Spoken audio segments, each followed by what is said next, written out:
नमस्कार, मैं शिवराज बेंदा आपके सामने हाजिर हूँ असिस्टेंट प्रोफेसर एग्जाम के थर्ड पेपर के आंसर की लेकर। चलिए शुरू करते हैं आंसर की बिना किसी देरी के। पहला क्वेश्चन है, राजस्थान उच्च न्यायालय के प्रथम और नवीनतम मुख्य न्यायाधीश कौन है जिन्हें भारत के सर्वोच्च न्यायालय में न्यायाधीश के पद पर आसीन किया गया? तो मैं सीधे आंसर यहाँ पर बता रहा हूँ। उत्तर नंबर 3 इस क्वेश्चन का आंसर हो गया न्यायाधीश के एन वांचू और न्यायाधीश ऑगस्टस जॉर्ज मसीह है, यानी कि ऑगस्टाइन जॉर्ज मसीह है। उत्तर नंबर 3 बिल्कुल सही है। अगला क्वेश्चन है, निम्नलिखित में से कौन राजस्थान राज्य महिला आयोग की अध्यक्ष नहीं रही है? तो नगेंद्र बालाजी जो है वो राज्य महिला आयोग की अध्यक्ष नहीं रही है। अगला क्वेश्चन है, राज्य वित्त आयोग राजस्थान के अध्यक्ष एवं उनके आवंटित कार्यकाल के संबंध में निम्नलिखित में से कौन सा सुमेलित नहीं है? तो ज्योति जी किरण का कार्यकाल यहाँ पर गलत दे रखा है। यहाँ पर उत्तर नंबर 2 बिल्कुल सही हो जाएगा। अगला क्वेश्चन है, 2023 तक राजस्थान विधानसभा अपना पूर्ण कार्यकाल पूरा करने से पूर्व ही आदिनाथ कितनी बार भंग की जा चुकी है? तो 2 बार यहाँ पर राजस्थान विधानसभा पूर्ण कार्यकाल करने से पूर्व, यानी पूरा करने से पूर्व भंग की जा चुकी है। उत्तर नंबर 1 बिल्कुल सही हो जाएगा। अगला क्वेश्चन है, निम्नलिखित में से किसने 29 अगस्त 1949 को राजस्थान उच्च न्यायालय के उद्घाटन कार्यक्रम की अध्यक्षता की थी? तो न्यायमूर्ति जवान सिंह राणावत, या फिर राजप्रमुख महाराजा सवाई मान सिंह जी, या श्री जय नारायण व्यास जी, या माननीय न्यायमूर्ति कमलकांत जी वर्मा जी? तो यहाँ पर उत्तर नंबर 2 बिल्कुल सही हो जाएगा। राजप्रमुख महाराजा सवाई मान सिंह जी जो है उन्होंने 29 अगस्त 1949 को यहाँ पर उच्च न्यायालय के उद्घाटन कार्यक्रम की अध्यक्षता की थी। अगला क्वेश्चन है, राजस्थान राज्य मानवाधिकार आयोग के अधिनियम किस दिनांक के उपरांत लागू हुए? तो 19 जनवरी 2001 से राजस्थान राज्य मानवाधिकार आयोग के अधिनियम लागू हुए थे। उत्तर नंबर 1 बिल्कुल सही हो जाएगा। अगला क्वेश्चन है, यहाँ पर निम्नलिखित में से कौन सा कथन सही नहीं है? तो मैं सीधा आंसर बता रहा हूँ। उत्तर नंबर 4 बिल्कुल सही हो जाएगा। 1952 में राजस्थान पंचायती राज अधिनियम लागू हुआ, जबकि 1952 में लागू नहीं हुआ था। यहाँ पर 1954 के अंदर ये अधिनियम लागू हुआ था, 1953 में ये अधिनियम आया था। ठीक है। अगला क्वेश्चन है, Rajasthan real estate regulatory authority यानी कि रेरा का गठन किस वर्ष में किया गया? तो रेरा का गठन यहाँ पर जो है वो 2019 के अंदर किया गया। 8 में उत्तर नंबर 4 बिल्कुल सही हो जाएगा। अगला क्वेश्चन है, राजस्थान राज्य चुनाव आयोग द्वारा अक्टूबर दिसंबर 2020 में राजस्थान के कितने जिलों में पंचायती राज संस्थानों के 11वें आम चुनावों को आयोजित करवाया? तो 21 जिलों में यहाँ पर जो है वो पंचायती राज संस्थानों के चुनाव आयोजित करवाए गए थे। उत्तर नंबर 3 बिल्कुल सही हो जाएगा। राजस्थान के निम्नलिखित मुख्य सचिवों में से किस एक ने अशोक गहलोत के मुख्यमंत्री काल में कभी भी मुख्य सचिव के रूप में कार्य नहीं किया? तो निहाल चंद जी गोयल ने कभी भी मुख्यमंत्री जो है अशोक गहलोत जो है उनके काल में कार्य नहीं किया। 3 नंबर आंसर बिल्कुल सही हो जाएगा। अगला यहाँ पर जन सूचना पोर्टल के बारे में त्रुटिपूर्ण कथन यानी कि गलत कथन कौन सा है? तो इसमें सूचना पाने के लिए एसएसओ आईडी की आवश्यकता जो है वो नहीं होती। आंसर 1 बिल्कुल सही है। यहाँ पर सामाजिक अंकेक्षण उत्तरदायित्व और पारदर्शिता सोसाइटी राजस्थान का गठन कब किया गया? तो इस क्वेश्चन का यहाँ पर जो उत्तर है वो 12वें क्वेश्चन का उत्तर होगा 3 नंबर। 2020 के अंदर इसका गठन किया गया था। राजस्थान राज्य महिला आयोग अधिनियम 1999 की कौन सी धारा में आयोग के कार्य उल्लेखित है? तो धारा 11 यहाँ पर उत्तर नंबर 1 बिल्कुल सही आंसर होगा। अगला क्वेश्चन है हमारा, निम्नलिखित में से किसका कार्यकाल राजस्थान लोक सेवा आयोग के अध्यक्ष के रूप में सबसे लंबा रहा? तो डीएस तिवारी जी इस क्वेश्चन का बिल्कुल सही आंसर है। आंसर नंबर 4 यहाँ पर बिल्कुल सही है। अगला क्वेश्चन है, राजस्थान पेट्रोलियम उत्पादक क्षेत्र कितने जिलों में फैला हुआ है? तो 14 जिलों में राजस्थान पेट्रोलियम उत्पादक क्षेत्र फैला हुआ है। आंसर 3 बिल्कुल सही आंसर है। अगला क्वेश्चन है, निम्नलिखित वाक्यों पर विचार कीजिए। यहाँ पर एक अच्छा क्वेश्चन पूछा है, मैं थोड़ा सा आपको दिखा देता हूँ। यहाँ पर इस क्वेश्चन का आंसर मैं सीधा बता रहा हूँ आपको। इस क्वेश्चन का आंसर 1 नंबर बिल्कुल सही होगा। ये दोनों ही कथन यहाँ पर गलत है। तो फर्स्ट तथा सेकंड दोनों सही नहीं है। उत्तर नंबर 1 बिल्कुल सही हो जाएगा। अगला क्वेश्चन है, कृषि गणना 2015-16 के अनुसार राजस्थान में परिचालित भूमि जोतों का औसत आकार क्या था? तो 2.73 हेक्टेयर ये जो है 2015-16 में परिचालित भूमि जोतों को औसत आकार था। अगला क्वेश्चन है, राजस्थान में 2011-12 से 2022-23 की अवधि के दौरान कृषि एवं समझ क्षेत्र की स्थिर मूल्यों पर सकल राज्य मूल्यवर्धन में चक्रवृद्धि वार्षिक वृद्धि दर कितनी रही? तो 5.24%। उत्तर नंबर 2 बिल्कुल सही है। क्वेश्चन है, राजस्थान में निम्न में से कौन सी रबी मौसम की तिलहन फसलें हैं? तो सरसों, तारामीरा और अलसी, ये रबी मौसम की तिलहन फसलें हैं। उत्तर नंबर 3 सही है।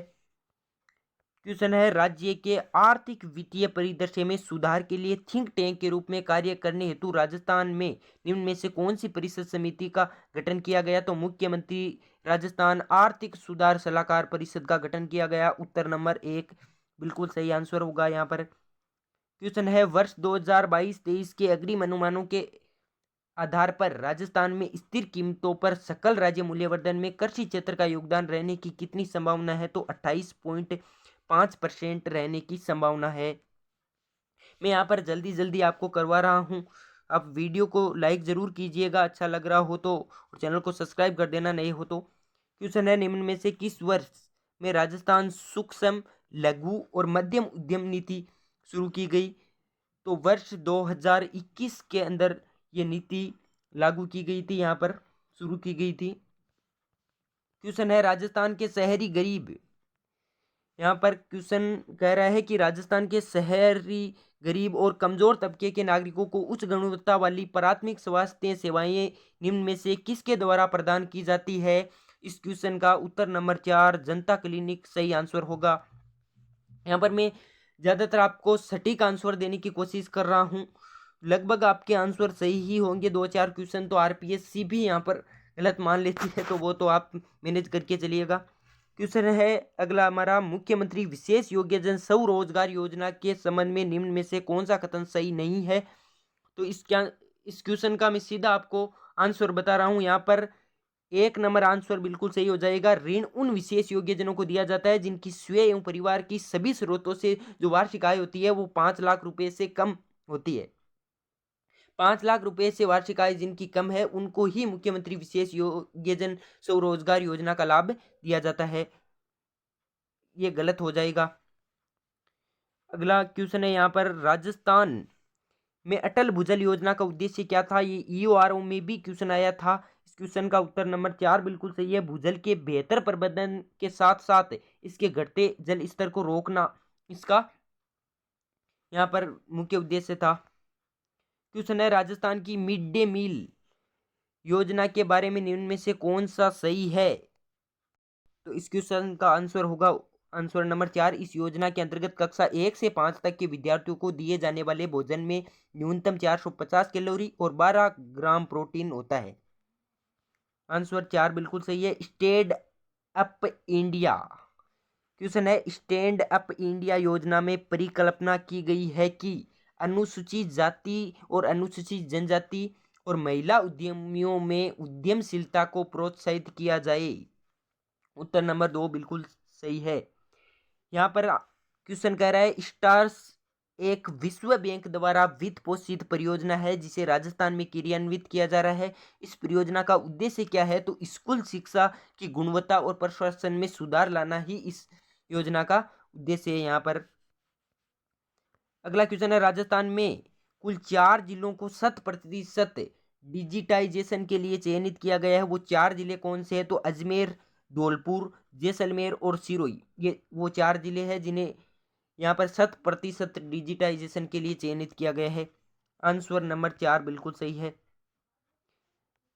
अगला क्वेश्चन है हमारा, Delhi Vadodara greenfield express way की लंबाई राजस्थान में कितनी है? तो 374 किलोमीटर कुल राजस्थान में Delhi Vadodara greenfield express way की लंबाई है।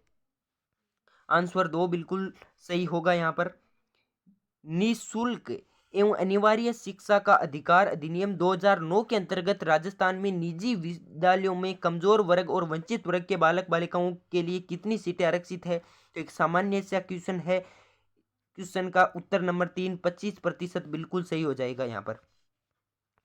अगला क्वेश्चन है हमारा, राजीव गांधी स्कॉलरशिप फॉर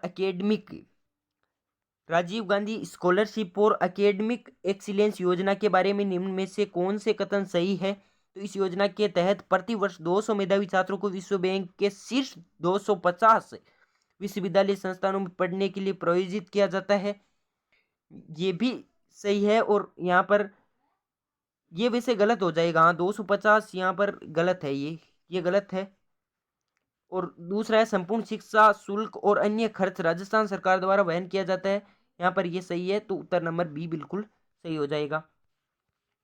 अगला क्वेश्चन है राजस्थान में एक जिला एक उत्पाद की शुरुआत के उद्देश्य के संबंध में निम्न में से कौन से कथन सही है। तो यहाँ पर उत्तर बता रहा हूँ, उत्तर नंबर 2 होगा, ए और बी दोनों सत्य है, यहाँ पर दोनों कथन सत्य होंगे। अगला क्वेश्चन है हमारा, निम्न में से कौन से कथन सत्य है। राजस्थान हस्तशिल्प नीति 17 सितंबर 2022 से लागू की गई। अगला है, इस नीति का उद्देश्य राज्य के हस्तशिल्प और बुनकरों को उन्नत तकनीकी और आवश्यक वित्तीय और विपणन सहायता प्रदान कर प्रोत्साहित करना है। तो ये दोनों कथन सत्य होंगे, यहाँ पर उत्तर नंबर 2 बिल्कुल सही हो जाएगा, ए और बी दोनों सत्य है। अगला क्वेश्चन हमारा, राजस्थान में मुख्यमंत्री वृद्धावस्था सम्मान पेंशन योजना के अंतर्गत 55 वर्ष और उससे अधिक आयु की महिलाएं और 58 वर्ष और उससे अधिक आयु के पुरुष पेंशन प्राप्त करते हैं। तो यहाँ पर 75 वर्ष की आयु तक 750 रुपये प्रति माह पेंशन दी जाती है। 4 नंबर आंसर बिल्कुल सही हो जाएगा। अगला क्वेश्चन है, हाल ही में जैसलमेर के निकट वैज्ञानिकों ने दुनिया का सबसे पुराना शाकाहारी डायनासोर का जीवाश्म ढूंढा है। वह जीवाश्म लगभग कितने वर्ष पुराना है। तो 16.7 करोड़ वर्ष, यहाँ पर उत्तर नंबर 2 बिल्कुल सही आंसर हो जाएगा। चलिए देखते हैं अगला क्वेश्चन। अगला हमारा क्वेश्चन है, 9वां राष्ट्रमंडल संसदीय संघ सीपीए भारत क्षेत्रीय सम्मेलन उदयपुर में कब आयोजित किया गया। तो इस क्वेश्चन का उत्तर 21 से 22 सितंबर 2023, उत्तर नंबर 3 बिल्कुल सही हो जाएगा। अगला क्वेश्चन है हमारा, राजस्थान पर्यटन प्रोत्साहन नीति 2022 के अंतर्गत देशी व विदेशी फिल्म निर्माताओं को कितनी धनराशि की सब्सिडी का प्रावधान किया गया है। तो 2 करोड़ की सब्सिडी यहाँ पर दी जाती है 38 में, उत्तर नंबर 4 बिल्कुल सही हो जाएगा। अगला क्वेश्चन है हमारा, 25 सितंबर 2023 को प्रधानमंत्री ने किन 2 स्टेशनों के बीच चलने वाली राजस्थान की तीसरी वंदे भारत ट्रेन को आभासी तौर पर हरी झंडी दिखाई। तो जयपुर से उदयपुर, यहाँ पर उत्तर नंबर 2 बिल्कुल राइट होगा। क्वेश्चन है, राजस्थान के छठे राज्य वित्त आयोग के बारे में निम्नलिखित में से कौन सा कथन सही नहीं है। तो आयोग का गठन दिसंबर 2020 में संविधान के अनुच्छेद 243 के तहत किया गया, ये कथन सही नहीं है। तो आंसर 3 बिल्कुल राइट होगा यहाँ पर। अगला क्वेश्चन है हमारा, जयपुर लिटरेचर फेस्टिवल 2023 में किस प्रख्यात कवि आलोचक को महाकवि कन्हैयालाल सेठिया पुरस्कार दिया गया। तो के सच्चिदानंद, यहाँ पर उत्तर नंबर 2 बिल्कुल सही होगा। अगला क्वेश्चन है, हाल ही में राजस्थान साहित्य अकादमी ने वर्ष 2023-24 के लिए वार्षिक पुरस्कारों की जो घोषणा की है, इन पुरस्कारों में मीरा पुरस्कार किसे दिया जाएगा। तो रतन कुमार सांबरिया को यहाँ पर मीरा पुरस्कार दिया जाएगा, उत्तर नंबर 4 बिल्कुल सटीक होगा। अगला क्वेश्चन है, हाल ही में भौगोलिक संकेत रजिस्ट्री ने राजस्थान की कसीदाकारी शिल्प को भौगोलिक संकेत जीआई टैग प्रदान किया है। यह शिल्प किस स्थान का प्रसिद्ध है। तो बीकानेर का ये जीआई टैग प्रसिद्ध है यहाँ पर कसीदाकारी। अगला क्वेश्चन है, यहाँ पर राज्य में पुराने और बड़े पेड़ों के संरक्षण को बढ़ावा देने के लिए राजस्थान राज्य जैव विविधता बोर्ड ने कौन सी फोटोग्राफी प्रतियोगिता शुरू की है। तो राजस्थान राज्य महावृक्ष प्रतियोगिता यहाँ पर शुरू की गई है, आंसर 1 बिल्कुल सही हो जाएगा। अगला क्वेश्चन है, हाल ही में राजस्थान सरकार ने ग्रीन हाइड्रोजन नीति 2023 को मंजूरी दे दी है। राज्य सरकार ने किस वर्ष 2000 किलोवाट प्रति वर्ष ऊर्जा उत्पादन का महत्वाकांक्षी लक्ष्य रखा है। तो यहाँ पर 2030 तक राज्य सरकार ने 2000 किलोवाट प्रति वर्ष ऊर्जा प्रदान करने का लक्ष्य रखा है, उत्तर नंबर 4 बिल्कुल सही हो जाएगा। अगला हमारा क्वेश्चन है, निम्न में से किसने मिस अर्थ इंडिया 2023 का खिताब जीता। तो प्रियन सेन यहाँ पर बिल्कुल सही आंसर हो जाएगा। चलिए देखते हैं अगला क्वेश्चन। अगला हमारा क्वेश्चन है, पहला इंटीग्रेटेड रिसोर्स रिकवरी पार्क कहाँ विकसित किया जा रहा है, जहां इलेक्ट्रॉनिक कचरे का पुनर्चक्रण नवीनीकरण और निराकरण किया जाएगा। तो यहाँ पर थोलाई गांव जमुआरामगढ़ जयपुर के अंतर्गत ये पार्क जो है वो विकसित किया जाएगा। देखते हैं अगला क्वेश्चन। अगला क्वेश्चन है हमारा यहाँ पर, राजस्थान पुलिस की 4 महिला पुलिस अधिकारी हाल ही में चीन में आयोजित एशियन खेलों में महिला कबड्डी में स्वर्ण पदक जीतने वाली भारतीय टीम का हिस्सा थी। निम्न में से कौन उनमें से एक नहीं है? तो साक्षी कुमारी भी है, मुस्कान मलिक भी है और यहाँ पर निधि शर्मा भी है। लेकिन यहाँ पर जो स्नेहल राठौड़ ऑप्शन में 3 में दे रखा है, वो यहाँ पर राइट आंसर होगा। वो इस कबड्डी टीम का हिस्सा नहीं थी। ऑप्शन नंबर 3 बिल्कुल सही है। अगला प्रश्न है, राजस्थान संस्कृत अकादमी ने डॉक्टर प्रमोद कुमार शर्मा को किस ग्रंथ के लिए अखिल भारतीय माघ पुरस्कार प्रदान किया? तो यहाँ पर गोपांगना वैभव बिल्कुल राइट आंसर होगा। ऑप्शन नंबर 4 बिल्कुल सही है। अगला क्वेश्चन है, राजस्थानी भाषा साहित्य और संस्कृति अकादमी के द्वारा वर्ष 2023-24 के लिए सूर्यमल मिशन शिखर पुरस्कार किसे दिया जाएगा? तो डॉक्टर मनमोहन सिंह यादव को यह पुरस्कार दिया जाएगा। ऑप्शन नंबर 2 बिल्कुल राइट होगा यहाँ पर।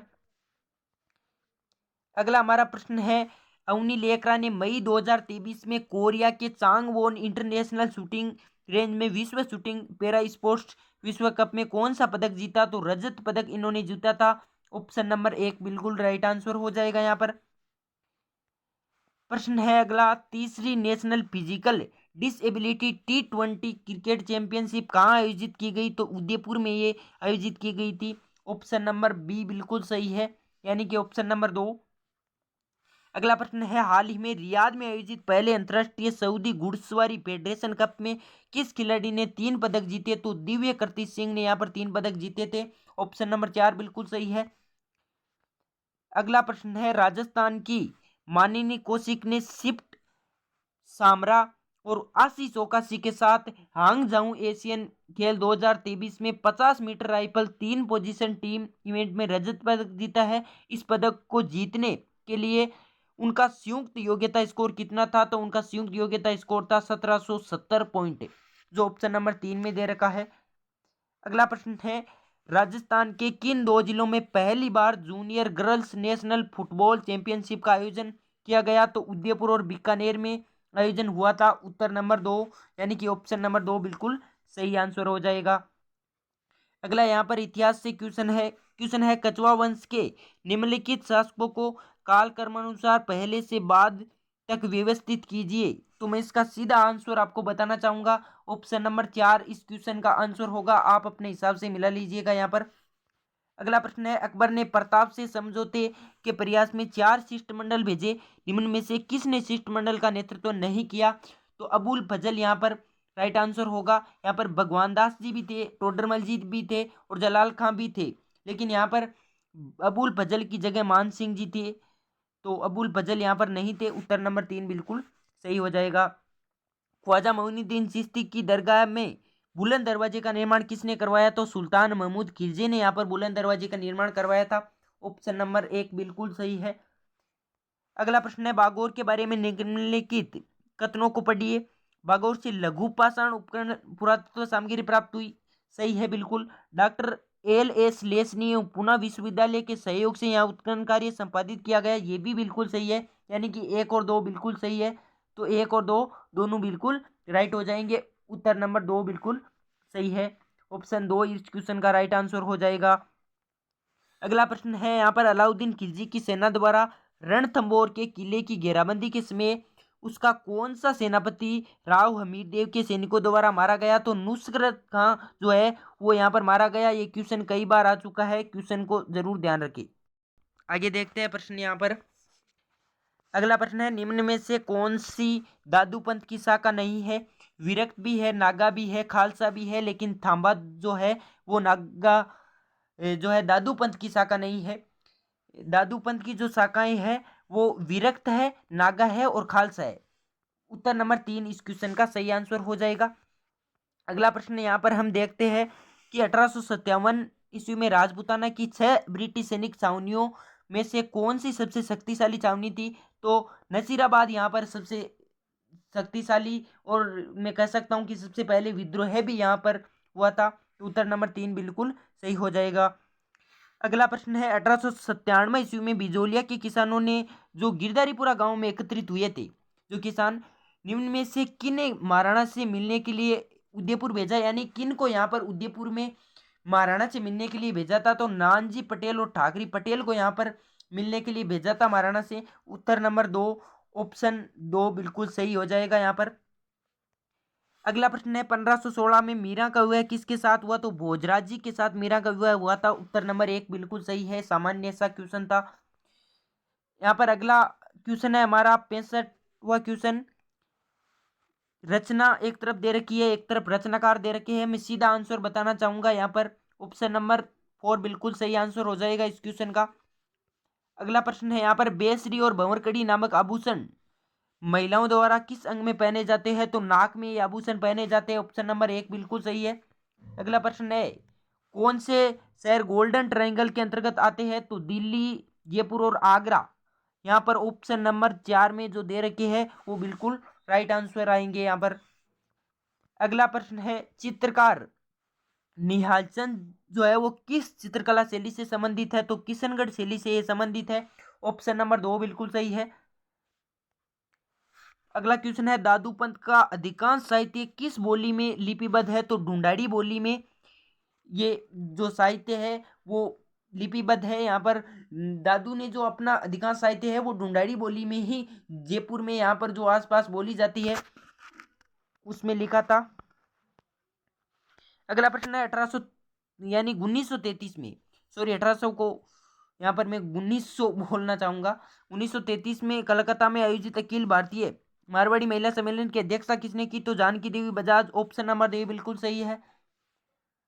मारवाड़ क्षेत्र का लोकप्रिय त्योहार गुड़ला कब मनाया जाता है, ऑप्शन नंबर 4 बिल्कुल सही होगा इस क्वेश्चन का। चैत्र कृष्ण अष्टमी से लेकर चैत्र शुक्ल तृतीया तक ये मनाया जाता है। यहाँ पर मैं जल्दी जल्दी आपको बता रहा हूं तो कुछ शब्दों में गड़बड़ी हो सकती है, उसके लिए माफी चाहूंगा। अगला प्रश्न है यहाँ पर एक लोहे और चमड़े से बना वाद्य जो मंदिरों में प्रार्थना के समय तथा त्योहारों और धार्मिक उत्सवों के समय बजाया जाता है, ये नौबत होता है। ऑप्शन नंबर 4 में जो दे रखा है वो बिल्कुल सही होगा। यहाँ पर अगला प्रश्न है राजस्थानी भाषा में मुंडिया लिपि को और किस नाम से जाना जाता है, तो माजनी नाम से भी इसे जाना जाता है। 1 नंबर ऑप्शन बिल्कुल सही हो जाएगा यहाँ पर।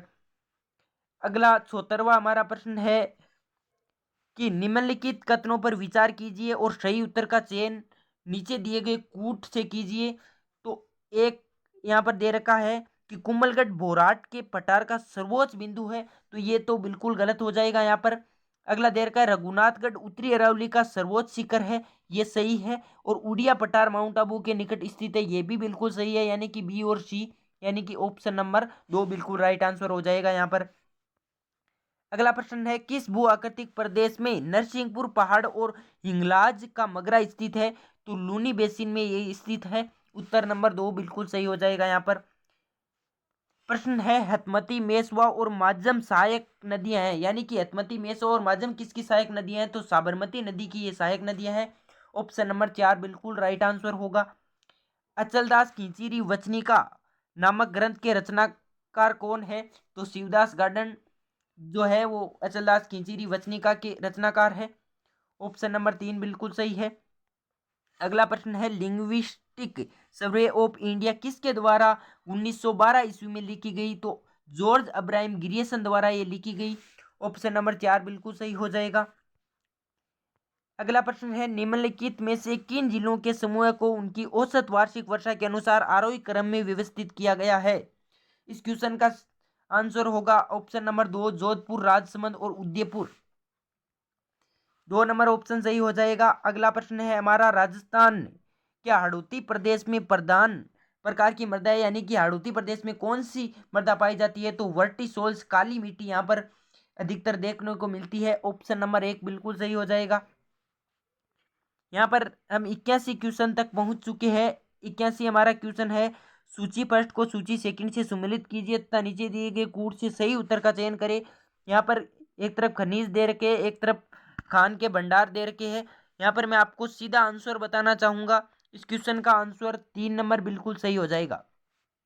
आप मिला लीजिएगा यहाँ पर अपनी सुविधा से। अगला 82वां क्वेश्चन है यहाँ पर निम्नलिखित में से किस झील का क्षेत्रफल संकुचित हो रहा है, तो यहाँ पर बालसमंद झील जो जोधपुर में स्थित है। उत्तर नंबर 3 बिल्कुल सही हो जाएगा यहाँ पर। अगला प्रश्न है वार्षिक प्रशासनिक प्रतिवेदन 2022-23 के अनुसार निम्नलिखित में से किस जिले में 2019 से 2021 तक वन क्षेत्र में 30% से अधिक की नकारात्मक वृद्धि दर्ज की गई? तो जालोर में ये वृद्धि दर्ज की गई थी, नकारात्मक वृद्धि। जालोर इस क्वेश्चन का बिल्कुल सही आंसर हो जाएगा। अगला हमारा प्रश्न है 2011 की जनगणना के अनुसार राजस्थान के कौन से जिलों के युग में अनुसूचित जनजाति का उनकी कुल जनसंख्या में न्यूनतम प्रतिशत है? तो ये क्वेश्चन बहुत बार आ चुका है। बीकानेर और नागौर इस क्वेश्चन का बिल्कुल राइट आंसर होगा। यहाँ पर अगला प्रश्न है जनगणना 2011 के अनुसार निम्नलिखित में से लिंगानुपात के आधार पर सही अवरोही क्रम किन जिलों का है? चयन करना है हमको। तो पाली, टोंक और दौसा यहाँ पर बिल्कुल सही आंसर हो जाएगा। ऑप्शन नंबर 2 बिल्कुल सही है। यहाँ पर निम्नलिखित में से प्रश्न है निम्नलिखित में से कौन सा वन्यजीव अभ्यारण्य एक से अधिक जिलों में विस्तृत है? तो यहाँ पर टोटगढ़ रावली जो है वो एक से अधिक जिलों में विस्तृत हो जाएगा। ऑप्शन नंबर 2 बिल्कुल सही है। अगला प्रश्न है राजकिरण और RD57 किस फसल की उन्नत किस्में है? तो यहाँ पर जो बिल्कुल सही आंसर होगा। जो है वो राजकिरण और RD57 की प्रमुख किस्मों के लिए जाना जाता है यहाँ पर। अगला हमारा क्वेश्चन है निम्नलिखित में से राजस्थान के किस जिले में सोने के भंडार पाए जाते हैं? तो बांसवाड़ा के अंदर सोने के भंडार पाए गए हैं और ज्यादातर सोने के जो भंडार है वो यहीं पाए जाते हैं। अगला प्रश्न है लिग्नाइट पर आधारित ताप विद्युत संयंत्र कहाँ स्थित है? तो यहाँ पर गीरल सही होगा एक तो, लेकिन बांसवाड़ा सही नहीं होगा। तो गीरल और गुड्डा बिल्कुल सही आंसर हो जाएगा। यहाँ पर ऑप्शन नंबर 4 में जो दे रखा है वो बिल्कुल सही आंसर है यहाँ पर। अगला प्रश्न है सीमेंट और ईंधन को सुमेलित करने का। तो मैं सीधा आंसर यहाँ पर बता रहा हूँ, उत्तर नंबर 2 बिल्कुल इस क्वेश्चन का राइट आंसर हो जाएगा यहाँ पर। चलिए देखते हैं यहाँ पर अगला क्वेश्चन। प्रश्न है यहाँ पर सुमेलित करने का, जिसमें एक तरफ यहाँ पर नस्लें दे रखी है और एक तरफ पशु दे रखे हैं। तो यहाँ पर आप अपने हिसाब से मिला लीजिएगा। इस क्वेश्चन का उत्तर नंबर 2 बिल्कुल सही हो जाएगा। अगला हमारा प्रश्न है बाणमें और बाणमें क्वेश्चन में लिखा हुआ है निम्नलिखित कथनों पर विचार कीजिए तथा नीचे दिए गए कूट से सही उत्तर का चयन कीजिए। चंबल परियोजना मध्य प्रदेश तथा राजस्थान का संयुक्त उद्यम है। गांधी सागर बांध का निर्माण प्रथम चरण में हुआ और जवाहर सागर बांध का निर्माण द्वितीय चरण में हुआ। तो ये कथन भी बिल्कुल सही है, ये भी सही है और ये तीसरा कथन भी बिल्कुल सही है। यानी कि यहाँ पर A, B और C तीनों कथन यहाँ पर सही हो जाएंगे।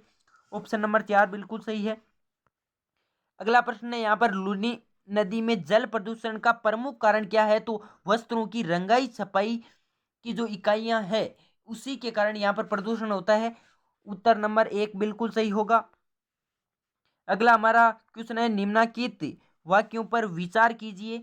राजस्थान में पहला राष्ट्रपति शासन 13 मार्च 1967 से लेकर 26 अप्रैल 1967 तक लगा। ये बिल्कुल सही हो जाएगा। यहाँ पर यह राष्ट्रपति शासन संविधान के अनुच्छेद 352 के अंतर्गत राजस्थान में राजनीतिक अस्थिरता के, तो ऑप्शन नंबर 2 बिल्कुल गलत हो जाएगा।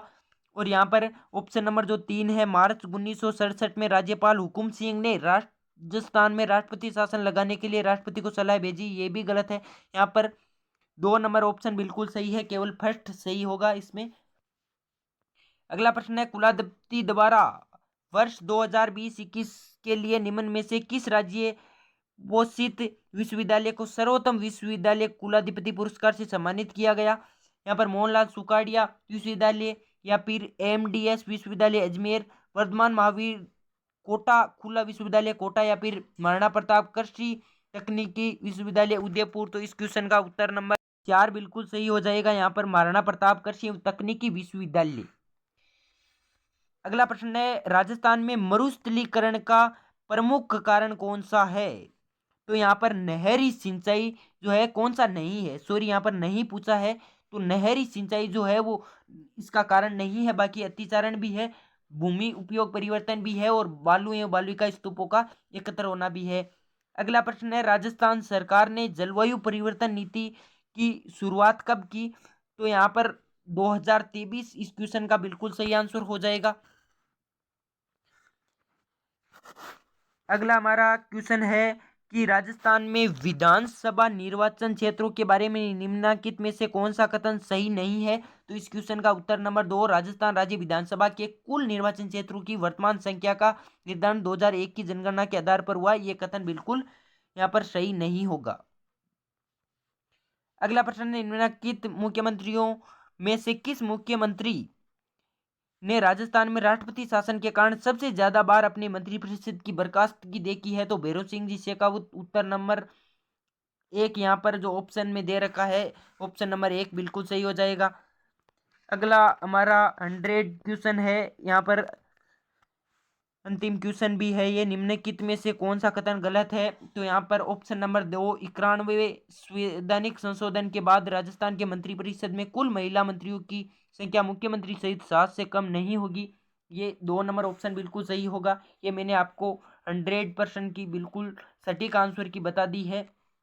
2-4 क्वेश्चन कोई गलत भी हो गए हो तो माफ कीजिएगा, बिल्कुल मैंने सटीक आंसर की बाकी बताने की कोशिश आपको की है। वीडियो आपको कैसा लगे कमेंट करके ज़रूर बता देना, और वीडियो अच्छा लगा हो तो लाइक कर देना, और चैनल को सब्सक्राइब करना ना भूले। जय हिंद, नमस्कार।